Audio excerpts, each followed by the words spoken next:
Chers amis, d'abord, merci d'être là. On n'a peut-être pas choisi ce qu'on se disait avec David, le bonjour et la bonne heure. Nous, on pensait qu'un samedi, ce serait bien pour les gens qui sont actifs, les couples accaparés par leur vie sociale, professionnelle, etc. Du coup, peut-être que le samedi, ça correspond mieux au vendredi soir. Voilà, mais peu importe, vous êtes là, et ça, c'est génial. Et pour ça, je vous remercie déjà. Voilà. Merci à vous. Alors, je suis désolé, on n'aura pas de paperboard parce qu'il y a des gens qui ont pensé qu'il serait plus utile à Sainte-Anne où il y en a déjà un et qui ont piqué celui d'ici, qui l'ont emmené à Sainte-Anne. Voilà, la prise de décision sans consulter la disposition du matériel.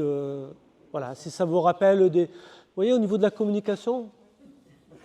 Ils n'ont pas été invités. Voilà. Alors, pour parler du sujet qui nous préoccupe aujourd'hui, on est sur la communication dans le couple. Je vais vous avouer, chers amis, que c'est quelque chose d'assez délicat à aborder. Je voulais partir à la base des 5 conseils que je donne quand, vous savez, en tant que pasteur, je suis appelé régulièrement à préparer des gens qui se proposent de se marier à l'église. Pas ceux qui se marient qu'à la mairie. Moi, j'ai que ceux qui se marient à l'église, qui souhaitent entrer dans une démarche religieuse par rapport à leur engagement. Et quand j'aborde ce qu'on appelle se marier, c'est pour toute la vie, comme je leur dis, j'ai dit, écoutez, ça c'est votre aventure, c'est vous qui allez vous engager là-dedans, et c'est une véritable aventure à mes yeux, et je respecte tout à fait cet engagement. Et en même temps, moi, c'est avec beaucoup d'humilité que, si vous permettez, je vous propose 5 conseils. Après, vous en faites ce que vous voulez. Le principe premier, vous savez, c'est étant la liberté. Et ça, c'est très important de se rappeler cette liberté dont on a déjà parlé précédemment.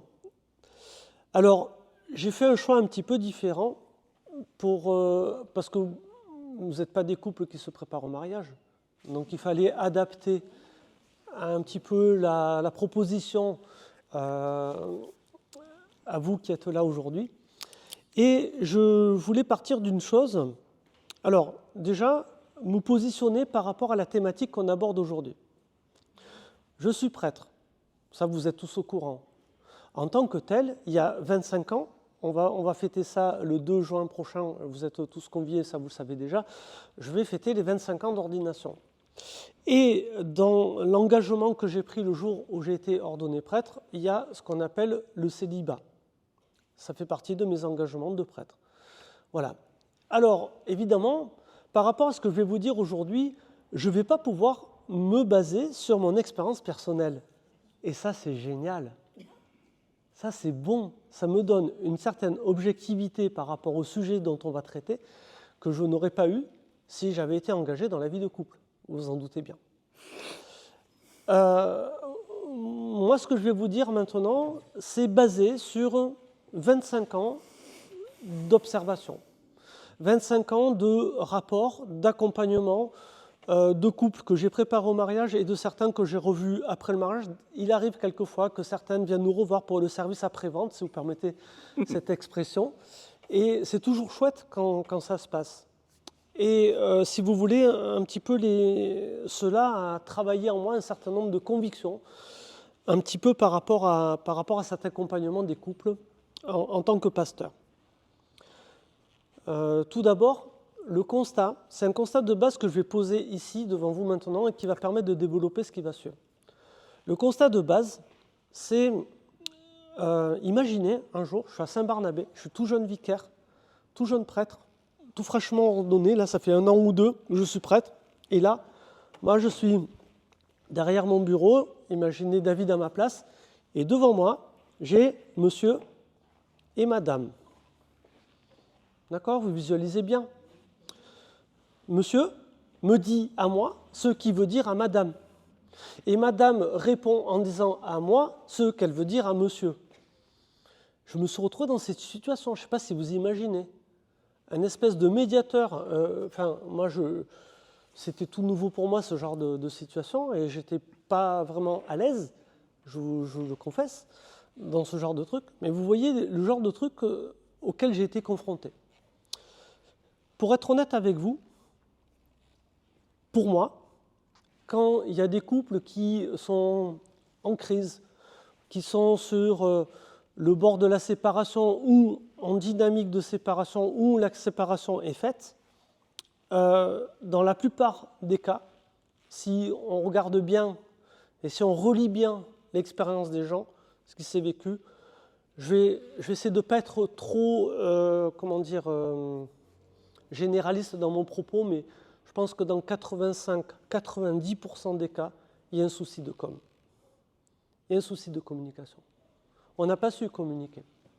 On n'a pas su se dire les choses au moment où il fallait les dire. Et ça génère, à mon avis, une prise à distance dans le temps qui fait qu'à un moment, on n'a plus rien à partager. Si on ne sait pas communiquer.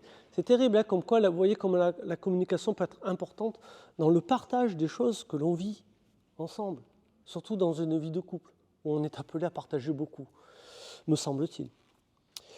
Alors, j'essaye d'analyser un petit peu ça.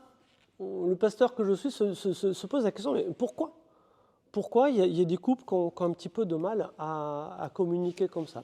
Alors, il y a des éléments de réponse. Et je suis loin là, en vous les proposant, ces éléments de réponse, de dire tout est cristallisé à partir de ça. Il peut y avoir d'autres choses. Et je remercie David, ce qui certainement va élargir notre compréhension un petit peu de cette thématique. Pour moi, je pars d'un présupposé que dans la dynamique du couple, on fait l'effort, surtout au début, de ce que j'appellerais moi le processus de séduction. On cherche à plaire à l'autre. Et dans ce processus-là, eh bien, on développe des trésors d'attention à l'autre, on fait gaffe à ce qu'il aime, à ce qu'elle aime, on essaye d'être attentif à ses besoins, on essaye d'y répondre. Voilà, on est beaucoup dans ce que j'appelle moi le processus de séduction. Entre parenthèses, vous savez ce que ça signifie, séducare en latin, qui a donné le mot séduction en français. Vous connaissez ? Ducare, ça veut dire conduire en latin, et c'est soi. Eh oui, quand on séduit, on ramène à soi l'autre. Il y a un petit peu ça qui est en route dans le processus. Et ce processus, il est d'autant plus piégé qu'à un moment donné, et moi c'est ce qui me chagrine, c'est que on pense qu'au niveau de la relation, c'est acquis et on s'arrête de rentrer dans ce processus de séduction. Alors que l'effort que l'on fait pour plaire à l'autre, être attentif à ses besoins et répondre et tout ça, parce qu'on est marié, parce qu'on s'aime, il devrait être permanent. À aucun moment il devrait s'arrêter, me semble-t-il. Mais ce n'est que mon humble avis, je vous dis, d'observateur extérieur. Après, je ne suis pas assez expert moi-même de la vie de couple pour répondre à ça. Deuxième chose, comme je disais, vous vous rappelez à la première séance, moi je constate que souvent, et ça je l'ai constaté malheureusement trop souvent dans la vie de couple, je vous ai dit, la communication, ça devient ce que j'appelle moi la guerre des tranchées. La guerre des tranchées, où chacun se campe sur sa position, part du principe qu'il a raison et que forcément l'autre en face a tort. Et du coup, si on se positionne trop sur ce présupposé, eh bien on va creuser sa propre tranchée. Voilà. Et avec le temps qui passe, la tranchée, elle va s'approfondir. Voilà. D'où la guerre des tranchées. Et quand on communique, si on prend un petit peu ce mode de communication, quand on parle de la pluie, du beau temps, de la chaleur qu'il va faire aujourd'hui, bon, jusque-là, tout va bien. Le problème, c'est qu'il y a des choses un petit peu plus délicates, quelquefois abordées dans la vie de couple. Hein, je ne vous fais pas de dessin, mais vous le savez très bien. Il y a des choses un petit peu qu'on aimerait apporter à l'attention de l'autre et qui pourraient aider à améliorer cette vie en couple. Et là, le problème, c'est que si on part du principe que le problème vient de l'autre et pas de soi, eh bien, vous voyez, on va vite tomber dans ce qu'on appelle le reproche. Et vous vous rappelez comment j'ai fait le procès du reproche dans ma première séance. Le reproche, ce n'est pas constructif, c'est déjà une forme de violence. Hein, vous vous rappelez tout ça, hein? Voilà, donc, à partir de ce moment-là, c'est pour ça que je parle de la guerre des tranchées. La tranchée, elle commence quand je me campe sur ma position, j'ai raison, l'autre a tort, et ça, c'est pas vrai, à part quelques rares exceptions qui confirment la règle initiale, mais normalement, c'est pas vrai. Mais si je rentre trop là-dedans, eh bien, quand je vais communiquer, si je pars du principe que la faute, elle est liée à l'autre, poum, la communication, elle peut être un petit peu péchue, voire virulente. Vous ne pouvez pas imaginer le nombre de fois où, quelquefois, moi j'appelle ça des scuds. Ça vous parle les scuds? Quelquefois, quand on envoie un message à l'autre, c'est un véritable scud, c'est violent, quoi. Vas-y, prends-toi ça dans la gueule. Alors là, pour moi, la communication, elle n'est pas constructive. Elle n'est pas constructive. Elle ne peut pas aider le couple à s'épanouir. Elle ne peut pas aider la relation à être constructive. C'est pour ça que dans l'accompagnement un petit peu de ces couples, à la fois en prévention pour les couples que je prépare au mariage et après pour ceux qui reviennent pour le service après-vente, voilà. Moi j'ai développé un petit peu deux manières de concevoir un petit peu la communication dans le couple. Pour moi, ce qui est très important déjà, c'est de ne pas rentrer, comme je vous l'ai dit la dernière fois, dans ce processus de « moi j'ai raison, l'autre il a tort ». Parce que vous vous rappelez que quand on communique, on dit nos convictions, nos idées, ce qui nous habite, c'est normal. Mais on écoute aussi l'autre. C'est complémentaire. Il n'y a pas que moi, en tant que sujet, qui a à dire des choses. Je suis aussi appelé à écouter ce que me dit l'autre. Hein? Donc, il me semble qu'il y a un truc qui est très important, c'est que pour pouvoir rentrer dans ce processus, c'est ce que je conseille à certains couples, c'est de dire, voilà, prenez-vous un week-end, une semaine en vacances, vous avez des enfants, vous faites garder les enfants, vous avez des chiens, faites garder les chiens, vous avez, peu importe, on s'en fout, prenez-vous un week-end en couple, une semaine en couple, vous allez à un endroit que vous aimez bien, et là, quand vous communiquez, vous mettez les choses sur table. Vous mettez les choses sur table. Très important. Il y a des experts en communication qui préconiseraient, dans le monde de l'entreprise, vous savez, de faire une communication en sandwich. On met une couche de positif, on met le négatif là, et on finit par une couche de positif. Ça, c'est l'idéal. Alors ça, peut-être, ça marchera en Allemagne ou dans d'autres pays, mais en France, ça ne marchera pas, les amis. Nous, on a un gros problème, on est français, et si on commence à aborder le négatif, tout le reste va passer à la trappe. Il faut être conscient de ça. Il faut être assez conscient de cette réalité qui est typiquement française. Si on commence par le négatif, on va avoir tendance à regarder que ça, au point de ne même plus voir qu'est-ce qui est positif. Donc ce que je préconise, moi, dans la communication de couple et quand on pose les éléments sur table, c'est de commencer par le positif. Il y a du positif dans les vies. Ne me dites pas le contraire, c'est impossible. Il y a toujours des éléments positifs. On commence par ça, s'il vous plaît. On commence à poser tout ce qui est positif. L'attention que tu as eue quand tu as élevé ta fille, tel geste, telle attitude à tel moment difficile de l'existence de la vie. Dites-le, exprimez-le. Ça encourage l'autre dans les qualités que vous appréciez en lui ou en elle. Et ça, c'est important de faire. D'accord ? Donc, commencez par les points positifs et les points négatifs, quand on les aborde, on les prend comme des points à améliorer, s'il vous plaît. Sachant que les points négatifs, ils peuvent être aussi bien la cause de l'autre comme de la mienne. Et c'est pour ça qu'on va y aller mollo dans la manière d'aborder les points négatifs, parce qu'on se remet un petit peu en cause aussi au passage, ça peut être aussi ma faute. Un certain nombre de choses que je n'ai pas bien captées, que je n'ai pas bien saisies. Voilà, c'est important d'y aller avec humilité dans le fait d'aborder ces points négatifs. Voilà. Et des points à améliorer.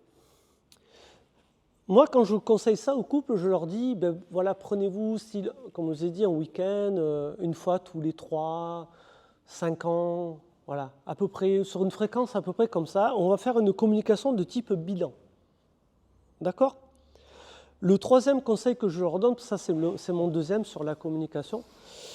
Le troisième conseil remet en question mon deuxième. J'aime bien ça, moi.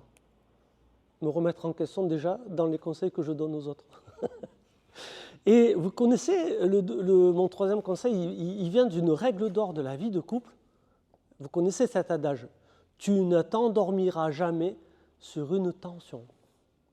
Tu ne poseras pas la tête sur l'oreiller si tu sens que là, il y a quelque chose là, entre ton conjoint, ta conjointe, peu importe. On ne s'endort pas là-dessus. Au sens propre, s'endormir comme au sens figuré. Entendons-nous bien. D'accord ? On ne laisse pas cette situation on ne la laisse pas s'installer. Et ça veut dire qu'à un moment donné, on va pas attendre forcément le week-end qu'on a prévu, là, en faisant garder les enfants, le chien et qui vous voulez, la machine à laver, ce que vous voulez.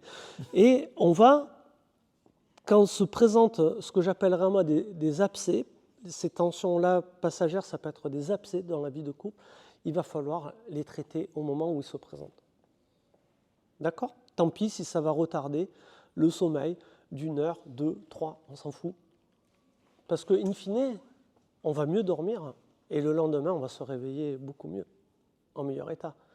Vous voyez, si on a traité les choses qui nous chagrinent avant l'étape sommeil. Voilà un petit peu les quelques éléments que j'aurais, moi, si vous voulez, par rapport à tout ça, à cette communication dans le couple. Il y a un dernier conseil que je donne, c'est aussi, il y a un quatrième conseil que je donne, il me semble assez pertinent celui-là. Vous savez, le drame dans la vie, c'est que quelquefois, on manque de recul par rapport à tout ce qu'on vit. On manque d'objectivité. On est tellement quelquefois dans notre truc que c'est ça qui d'ailleurs nous joue des tours, c'est que quelquefois on a un peu du mal à évaluer notre situation, y compris, surtout quand c'est émotionnel. Surtout quand c'est émotionnel. C'est normal.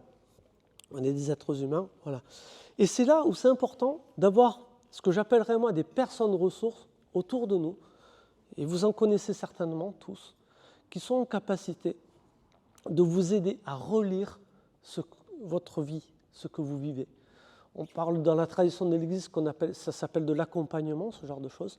Mais ça, vous voyez, au niveau familial, on peut aussi le trouver quand on va se confier à quelqu'un. Alors, quand on se confie à quelqu'un, n'allez pas trouver la personne qui d'emblée va abonder dans votre sens, qui va vous dire « Ouais, écoute, t'as raison, ta copine, là, elle n'a rien compris, pétard, mais qu'est-ce que tu fous encore avec? On te l'a dit 15 fois. » Vous voyez, ça, on ne va pas vous rendre service.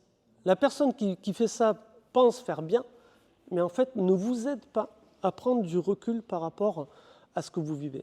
Par contre, si vous allez trouver quelqu'un qui va vous dire « Ouais, écoute, par rapport à ce que tu dis, bon, peut-être effectivement ta copine ou ton copain, il a un certain nombre de torts, mais et toi dans tout ça là, comment tu vis ça?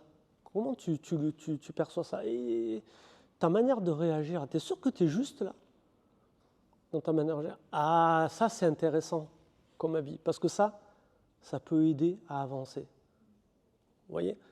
Et pas mettre d'emblée les torts sur l'autre, et aussi travailler un petit peu sur soi pour se dire en quoi, moi aussi, je peux faire en sorte que les choses se passent un petit peu mieux.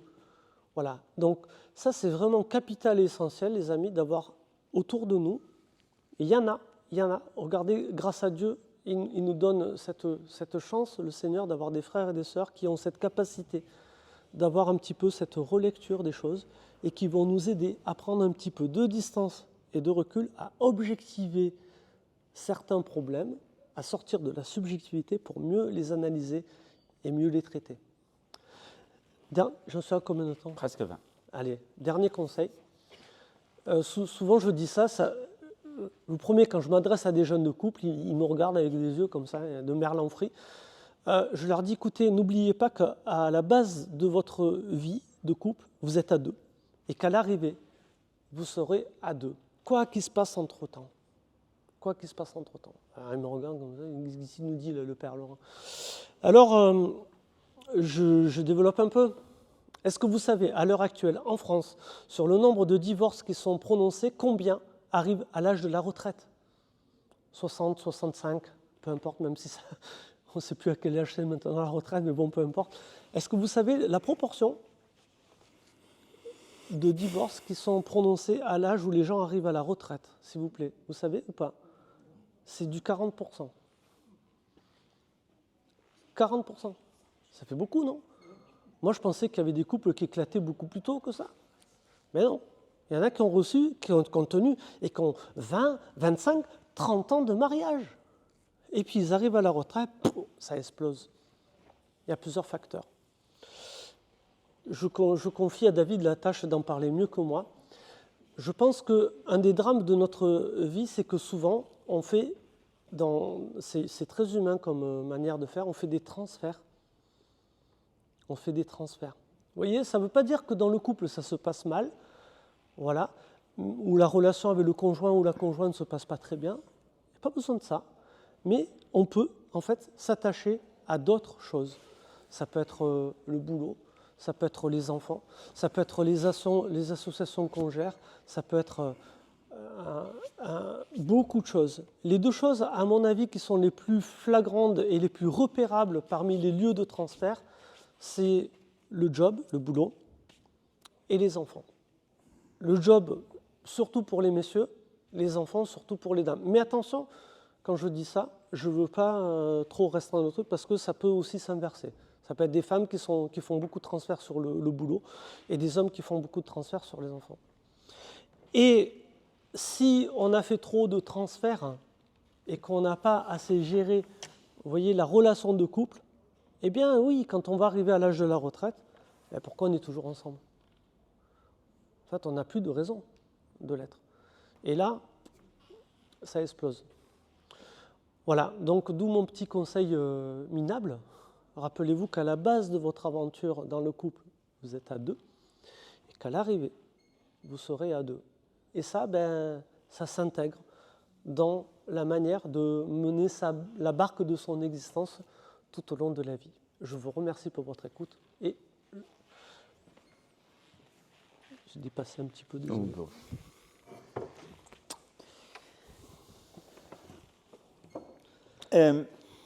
Bon, déjà, je voudrais, pour commencer cette intervention, rendre grâce parce que il faudrait que vous ayez quand même l'arrière-plan de nos conférences avec le Père Laurent. Nous ne préparons rien. C'est-à-dire que ces interventions, il les garde sous secret dans un coffre-fort là-bas, sous l'autel, dans la crypte. Et moi, c'est pareil. Et le jour où on vous rencontre, eh bien, on se rend compte, je me rends compte, eh bien, que c'est en parfaite adéquation. De fait, il vous a parlé de séduction, se séduire soi. Ok, rappelez-vous bien de ça. Moi, je vais vous parler aujourd'hui du rêve, le processus du rêve. Vous avez rêvé, cher monsieur, et puis vous vous levez le matin, puis vous avez envie de raconter le rêve. Ou à midi. Cette nuit, j'ai fait un rêve. Bizarre quand même. Mais on aurait dit un film, hein. Il a duré toute la nuit. Bon, le rêve, ça dure quelques secondes, tout au plus quelques minutes. Mais nous, on est persuadés qu'on a rêvé pendant des heures. Et ce rêve, c'est un scénario. Et dans ce scénario, lorsque vous commencez à raconter, eh bien, petit à petit, votre mémoire n'est plus tout à fait exacte comme lorsque votre être a rêvé. C'est d'où la différence que si vous faites un rêve, que vous vous levez de suite, vous l'écrivez, et si vous le racontez plusieurs heures, voire plusieurs jours après, eh bien ce rêve va être complètement modifié. Il est modifié par quoi? Il est modifié par le phénomène de suppléance. Partout là où votre mémoire n'a pas fonctionné, n'a pas retenu le scénario du rêve, une fonction neuropsy, une fonction d'imagerie vient combler les trous du scénario du rêve, qu'on appelle en neuropsy et en sciences mentales la suppléance. Votre cerveau, à aider de l'imagination et des représentations, vient mettre des images un petit peu comme n'importe quel cinéaste qui monte un film va mettre des séquences intermédiaires pour que le film soit cohérent. Est-ce que vous me suivez? La suppléance. Eh bien, dans la rencontre de l'autre, qu'on cherche à séduire, ce phénomène de suppléance est présent. Il est très présent. Sauf que ce n'est pas pour raconter une histoire qu'on l'utilise. Ce n'est pas pour raconter le scénario du rêve qu'on l'utilise. Mais c'est une dynamique inconsciente que nous avons tous où l'autre, au lieu d'aller le rencontrer, puisqu'on cherche à le séduire, donc à se séduire nous-mêmes, si j'ai bien compris l'explication de mon ami, eh bien, notre fonction suppléante vient remplacer ce qu'est EST, l'autre, par nos représentations. Le réel de l'autre est écarté, on ne va pas le rencontrer, lui ou elle, tel qu'elle est, tel qu'il est, mais notre représentation de ce que plus ou moins consciemment nous sommes en train de rechercher dans une relation amoureuse vient combler le vide entre l'ignorance de ce qu'est l'autre et l'autre. Ce qui fait qu'au lieu de rencontrer quelqu'un d'étranger et de le concevoir comme un étranger à découvrir, on prend des représentations et par ce mouvement de suppléance, on plaque très inconsciemment et aussi très souvent par besoin notre représentation, nos représentations sur cet autre. Alors vous voyez, au moment même où il y a un embranchement, où à gauche on va aller vers l'autre pour le découvrir, à droite on va rester avec soi dans une sorte de dialogue interne, eh bien la plupart d'entre nous prennent à gauche. Malheureusement, comme on n'est pas conscient de ce carrefour-là, on est très vite rattrapé par nos représentations. Et on se retrouve dans un mélange où on essaye de rencontrer l'autre et on n'arrive pas à nous débarrasser de nos représentations. Et surtout, si ces représentations sont issues d'un parcours de vie, le nôtre, où il y a eu des abandons, où il y a eu des déceptions, où il y a eu des besoins non comblés, eh bien, tout notre parcours de vie va produire des images, des représentations très inconscientes qui vont venir être plaquées sur l'autre, le résultat néfaste étant que nous ne le rencontrons pas vraiment. C'est pour ça que j'aime beaucoup que le Père Laurent ait parlé de cette séduction avec sa phase étymologique qui dit que la séduction, c'est se séduire soi. Effectivement, la plupart d'entre nous, au lieu d'aller vers cette terre étrangère à découvrir, va aller vers soi et les représentations. Ça pose énormément de problèmes. Pour soi et pour l'autre. Pour soi, pourquoi? Parce que finalement,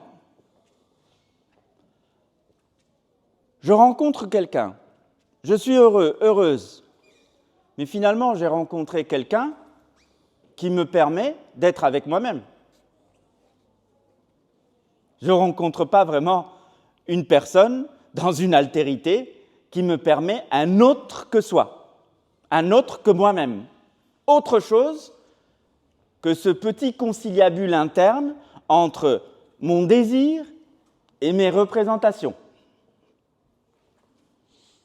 Quand même deux pôles très personnels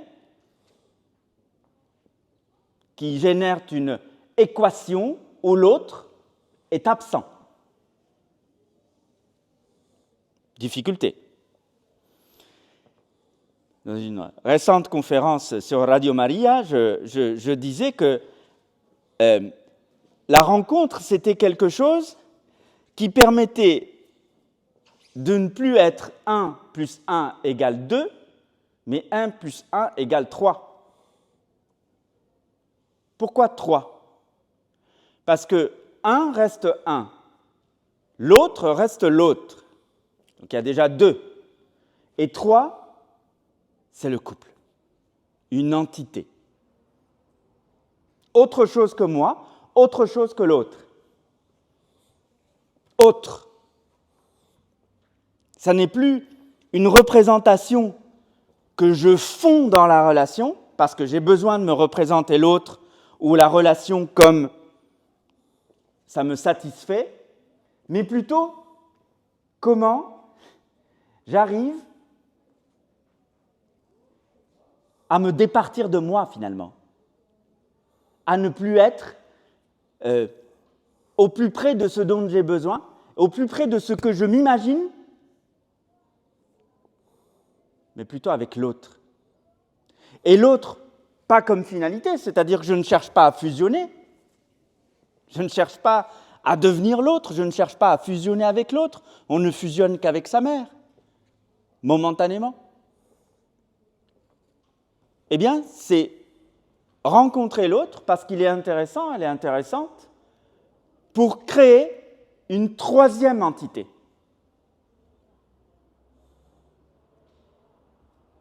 Ça, déjà beaucoup plus intéressant. C'est comme ces acheteurs qui rencontrent un terrain et qui fondent une maison. Vous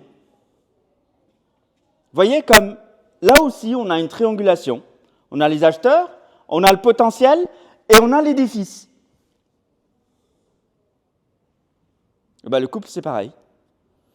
Si, en tant qu'acheteur, on est tout le temps en train de se dire « oui, mais ce terrain, il a tel problème, oui, mais c'est pas ce que je m'imaginais, oui, mais c'est pas ce que je voulais, oui, mais c'est… » Ou alors oh, « qu'est-ce que c'est beau, qu'est-ce que c'est machin », alors que le terrain n'est pas constructible et que c'est une grosse arnaque. Après, il y a le terrain,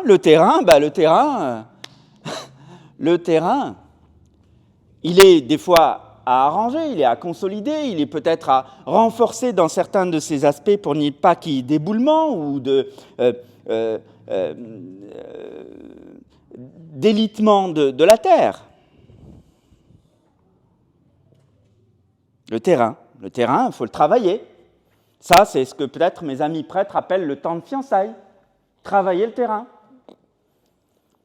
Et vous voyez, on n'est pas là en train de dialoguer avec nos représentations. Non, on est très concrètement en train de travailler un terrain. Je ne sais pas si vous avez déjà travaillé un terrain, mais c'est quelque chose de très manuel, de très physique et de très éreintant, et qui nous fait sortir de nous-mêmes.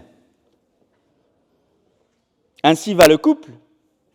Pourquoi ? Parce que, voilà, on a potentiellement un pouvoir d'achat, nous nous sommes rencontrés, c'est très bien, nous sommes heureux de nous être rencontrés. On rencontre le terrain qui est créé de ce pouvoir d'achat, très bien. Eh bien, il faut se mettre à travailler ce terrain avant de commencer à construire, très bien. Après, vient la troisième entité, qui est l'édifice du couple. Et face à cette entité, eh bien, on a intérêt de ne pas y mettre nos représentations. On a intérêt d'être en concert, c'est-à-dire se concerter, c'est-à-dire être en dialogue externe avec cet étranger qu'est l'autre, cet autre avec lequel j'ai trouvé le terrain potentiel, cet autre avec lequel je suis en train d'édifier une relation, au sens de l'édifice.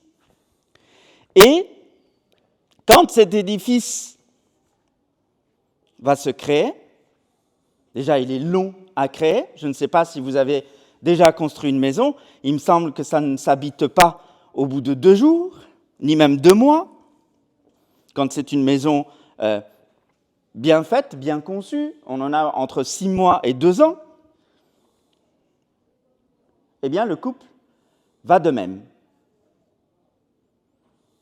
Qu'est-ce que j'y mets comme matériau ? Qu'est-ce que l'autre peut y mettre comme matériel ?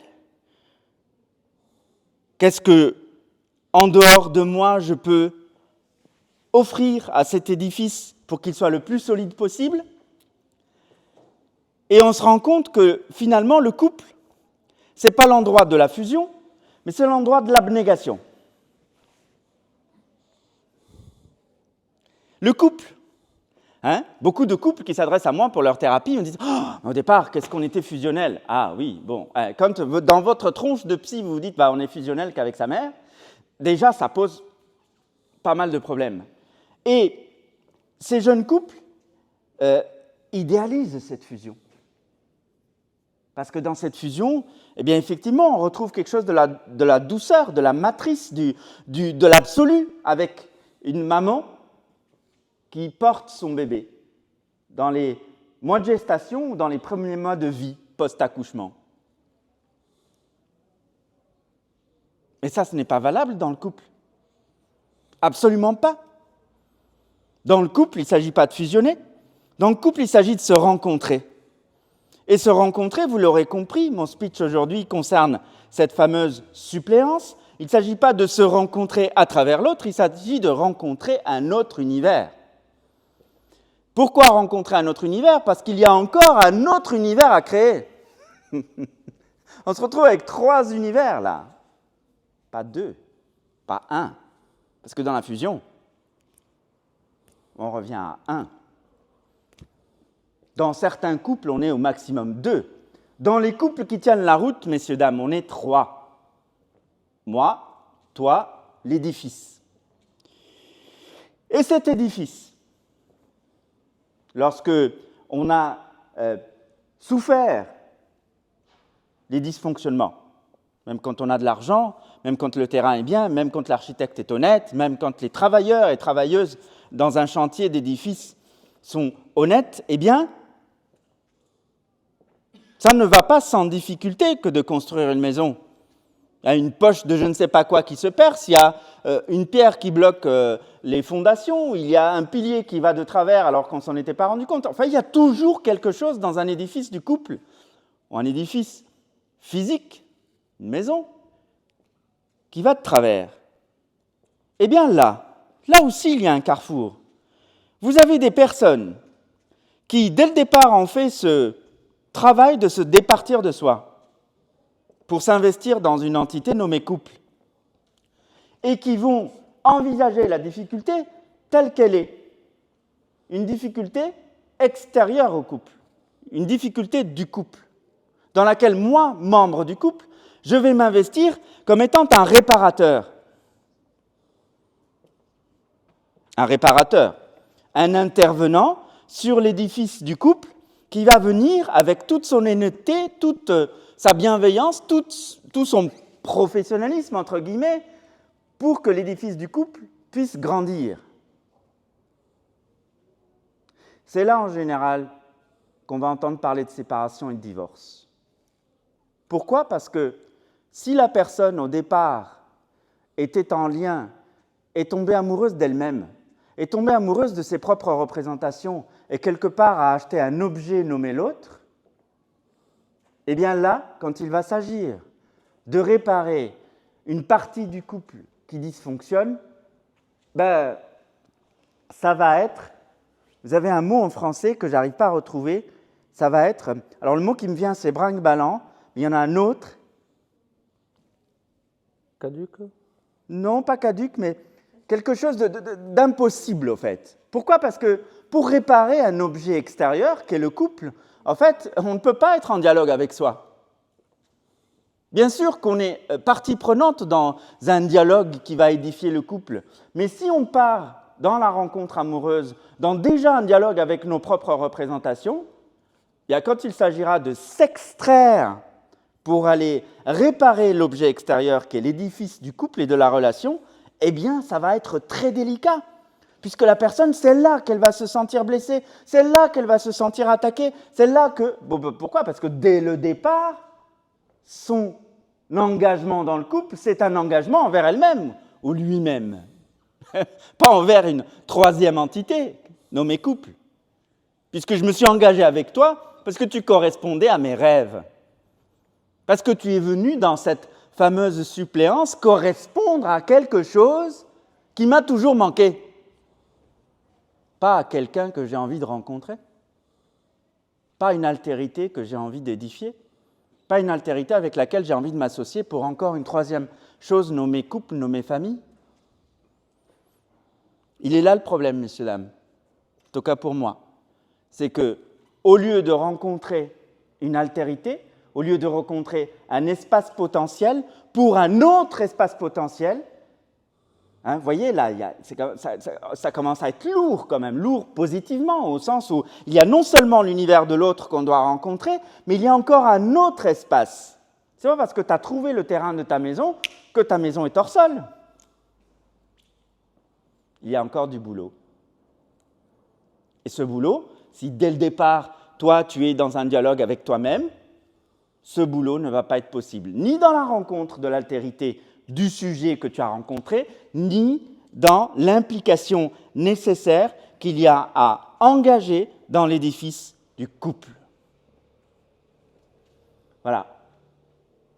Parce que tout ce que nous disons depuis le départ de cette série de conférences de Carême avec le Père Laurent, tout ce que nous disons reste valable, c'est-à-dire la communication, les valeurs de la communication, le dialogue, et comment on peut se porter dialoguant, soit avec l'autre, soit avec un groupe, ou en tout cas entrer dans une dualité de paroles, qu'est le dialogue.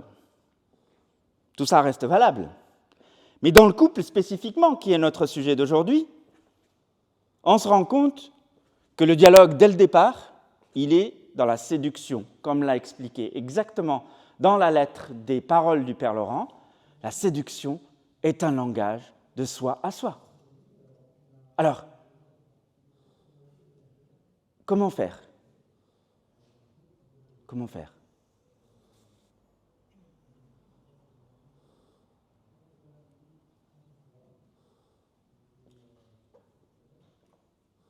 Les couples que j'ai,